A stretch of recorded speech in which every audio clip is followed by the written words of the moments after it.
6 वर्षों तक, जी हां, पूरे 6 वर्षों तक सिद्धार्थ ने अपने आप को ऐसी तपस्या में झोंक दिया जिसे सुनकर आपका मन कांप जाएगा।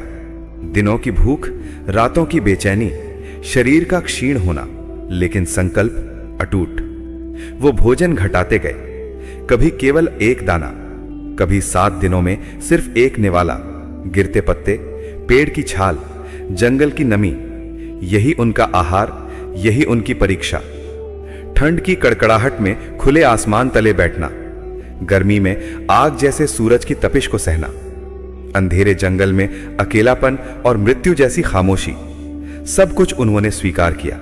उनका शरीर सूख गया था, इतना कि पेट छूते ही रीढ़ की टेढ़ी हड्डियां महसूस होती थीं, लेकिन भीतर की आग वो बुझने के बजाय और तेज जलती जा रही थी।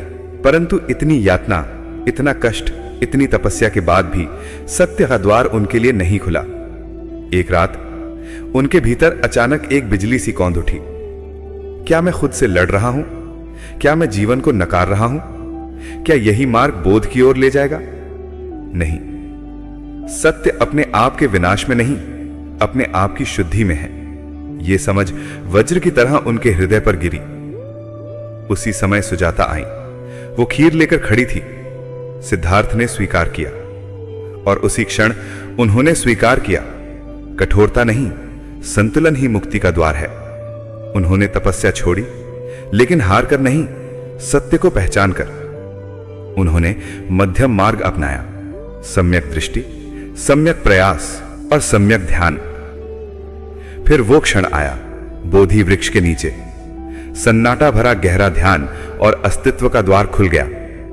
उन्हें प्रत्यक्ष अनुभव हुआ 4 आर्य सत्यों का।